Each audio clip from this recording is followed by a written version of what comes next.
Shalom, perkenalkan nama saya Kristiani Natalia Lomban, mahasiswa Psikologi Kristen semester 2 dengan NIM 210303013, Fakultas Seni dan Ilmu Sosial Keagamaan, Institut Agama Kristen Negeri Manado.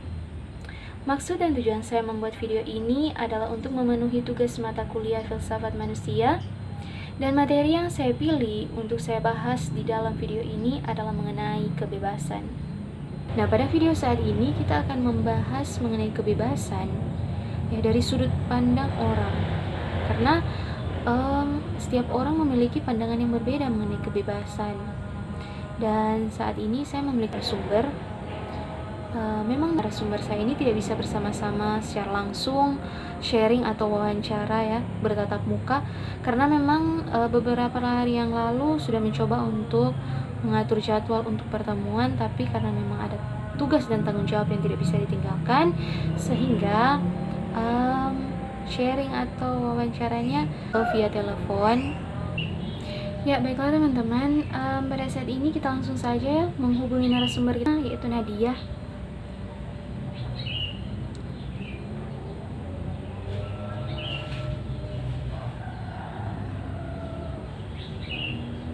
Ya, semoga jaringannya baik ya, supaya bisa langsung tersambung.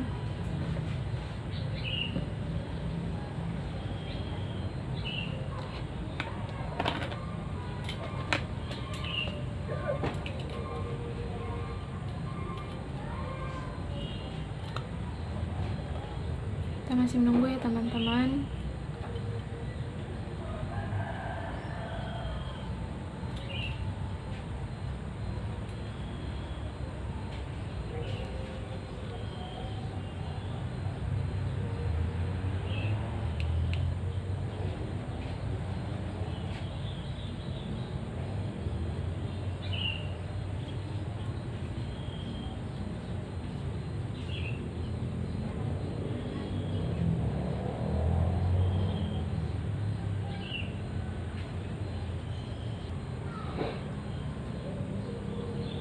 Ya, halo, selamat siang. Ya, selamat siang, Nat. Ya, selamat siang. Ya, sekali lagi ya, terima kasih karena sudah mau meluangkan waktu. Jadi mungkin karena waktu istirahatnya Nadia juga tidak terlalu lama, jadi kita langsung saja ya ke pertanyaan yang pertama. Oke. Ya, jadi pertanyaan yang pertama nih buat Nadia tuh, menurut Anda, apa sih itu kebebasan? Bebas dalam artian positif. Contoh, orang diberikan kebebasan. Kebebasan itu dalam orang bergaul. Nah, boleh orang bergaul dengan sesama karena orang diberikan kebebasan. Umpamanya kebebasan dari orang tua untuk bergaul. Orang bergaul tapi jangan sampai bergaul dengan hal-hal yang negatif. Contohnya ketika orang bergaul dengan teman ya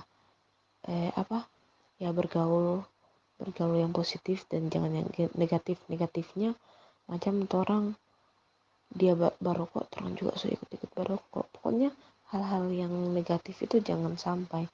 Nah, yang dimaksud dengan kebebasan yang sejati itu kebebasan yang bebas untuk berbuat hal-hal yang positif. Ya, oke, tadi ya Nadia sudah menjawab pertanyaan pertama ya, mengenai apa sih itu kebebasan yang sejati bagi seorang manusia. Ya, kemudian Nadia bilang tuh kalau kebebasan itu adalah melakukan hal-hal yang positif. Nah, tiba-tiba saya jadi penasaran nih, kalau menurut pandangannya Nadia, mengapa sih kebebasan itu tuh merupakan suatu hal yang penting untuk manusia? Mengapa kebebasan itu penting? Karena penting sekali, karena kalau kita tidak punya kebebasan, orang kehidupan kita itu akan berbeda, akan jadi orang yang tidak leluasa, tidak tuh tidak apa ya, kata dari leluasa itu maksudnya kalau orang tidak punya kebebasan, orang lain akan semena-mena buat sama orang akan menginjak-injak orang. Ya, tadi ya jawabannya itu kan bahwa hidup bebas bukan berarti tanpa aturan nih. Tapi kalau seandainya diperhadapkan sama sebuah pilihan, kira-kira Nadia mau milih yang mana nih? Apakah menjadi orang yang bebas tapi tidak memikirkan tujuan hidup dan orang lain, atau menjadi orang yang bebas namun melibatkan nilai-nilai kehidupan dan berusaha untuk memberikan kehidupan yang bebas juga untuk orang lain?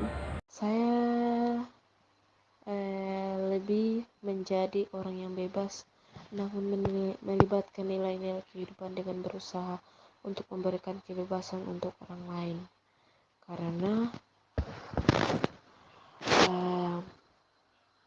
iya memang kebebasan itu harus melibatkan nilai-nilai kehidupan yang benar. Jangan sampai orang terlalu bebas dan sehingga sampai menindas orang lain, menganiaya orang lain. Namun kalau orang melibatkan nilai-nilai kehidupan, pasti kita pun memberikan kebebasan untuk orang lain. Ya, oh ada tambahan. Oh ya, dipersilakan. Tambahan dari kenapa sampai saya memilih menjadi orang yang bebas namun melibatkan nilai kehidupan dengan berusaha untuk memberikan kebebasan untuk orang lain. Nah itu juga, orang butuh orang lain dan orang juga harus memikirkan orang lain juga. Jangan lantas orang punya kebebasan sehingga orang menganiaya, menindas orang lain. Padahal sebenarnya orang membutuhkan orang lain juga. Jadi orang harus berusaha memberikan kebebasan atau hal yang baik begitu buat orang. Ya, sekarang kita masuk ya ke pertanyaan yang selanjutnya nih, misalnya lebih ke kehidupan keseharian mungkin. Misalnya ada nggak sih kasus yang pernah nih kamu temui atau alami sendiri ya, atau mungkin didapati dalam lingkungan keluarga maupun lingkungan ya tempat tinggal lah ya, mengenai kasus-kasus yang berhubungan dengan kebebasan? Ada nggak kira-kira? Contohnya ketika kita diberikan kebebasan oleh orang tua. Nah, kebebasan dari orang tua akhirnya kehidupan nyata orang itu, contoh keluar malam, karena diberikan kebebasan dari orang tua keluar malam, kemudian pacaran dalam kehidupan sehari-hari. Kalau orang punya kebebasan, sudah banyak contoh-contoh di luar diberikan kebebasan dari orang tua, akhirnya kehidupannya orang itu maksudnya kata kasarnya rusak karena sudah hamil di luar nikah. Kemudian itu kebanyakan hal-hal seperti itu sering terjadi. Ya oke ya, itu ya pertanyaan yang ingin saya ajukan ke Nadia ya. Tapi boleh nggak sih tambah tanyaan ya? Tadi saya tuh catat-catat sedikit ya dari jawaban-jawabannya Nadia. Boleh nggak tambah 3 pertanyaan nih? Saya penasaran banget nih. Boleh ya? Oke. Ya, oke, makasih. Oke, mungkin pertanyaannya dari saya sendiri nih ya. Kira-kira Nadia tuh udah merasa bebas nggak sih sekarang? Ya, di kehidupan yang sekarang yang dijalani, apakah sudah merasakan suatu kebebasan atau belum? Iya sih, karena kan kadang ya, meskipun kita bisa kesana dan kemanapun yang kita mau, kadang-kadang kan kita nggak merasa bebas gitu, ya kan? Jadi ya apakah sekarang ya Anda itu sudah merasakan suatu kebebasan atau belum? sih saya tidak merasa bebas, karena dalam kehidupannya saya juga ada aturan, dan ada aturan yang buat diri sendiri. Supaya yang pertama, contoh yang memang sering saya buat, tidak boleh bicara kotor. Ya, dari tadi saya ngelihat waktu karena memang waktu istirahatnya Nadia tuh cuman sedikit ya. Jadi sekarang sudah mau hampir berakhir. Ya, jadi kita masuk saja ya ke pertanyaan yang terakhir nih. Pertanyaannya itu, pernah gak sih ngerasa kalau seandainya kebebasan yang kita rasakan saat ini itu bukan karena kita terikat sama sebuah peraturan gitu di dalam hidup kita, tapi karena memang ya diri kita sendiri gitu, pola pikir kita yang dorong kita untuk berpikir bahwa kita ini tuh gak bebas. Itu diri kita sendiri. Contoh saja dalam kehidupannya saya itu, macam ini torang ada aturan dalam ujian bahasa Yunani, torang harus ada ringkasan materi. Karena kalau tidak ada itu berarti saya tidak bisa ikut ujian bahasa Yunani. Nah, torang ada aturan itu. Sebenarnya dari diri kita sendiri itu harus selesaikan aturan itu. Aturan dimana orang harus cepat-cepat meringkas supaya orang dapat ikut ujian tersebut. Nah, kalau orang berdiri cuma diam-diam saja.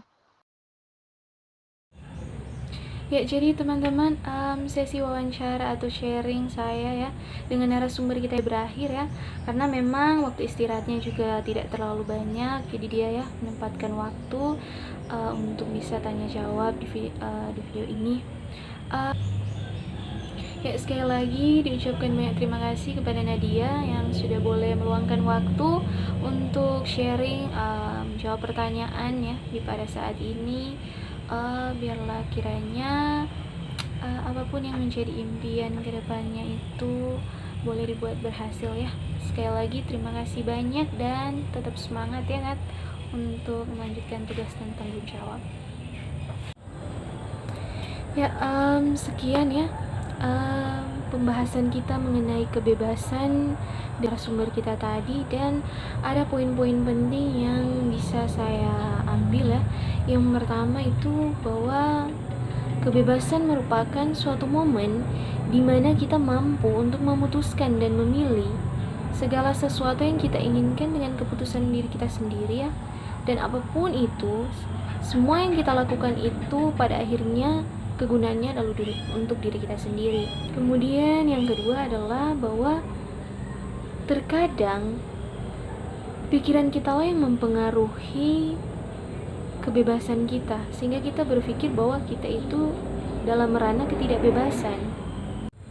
Kemudian poin ketiga yang saya ambil yaitu adalah bahwa kebebasan dan aturan itu haruslah berjalan beriringan. Mengapa saya katakan demikian? Karena begini, istilahnya kebebasan dan aturan ya.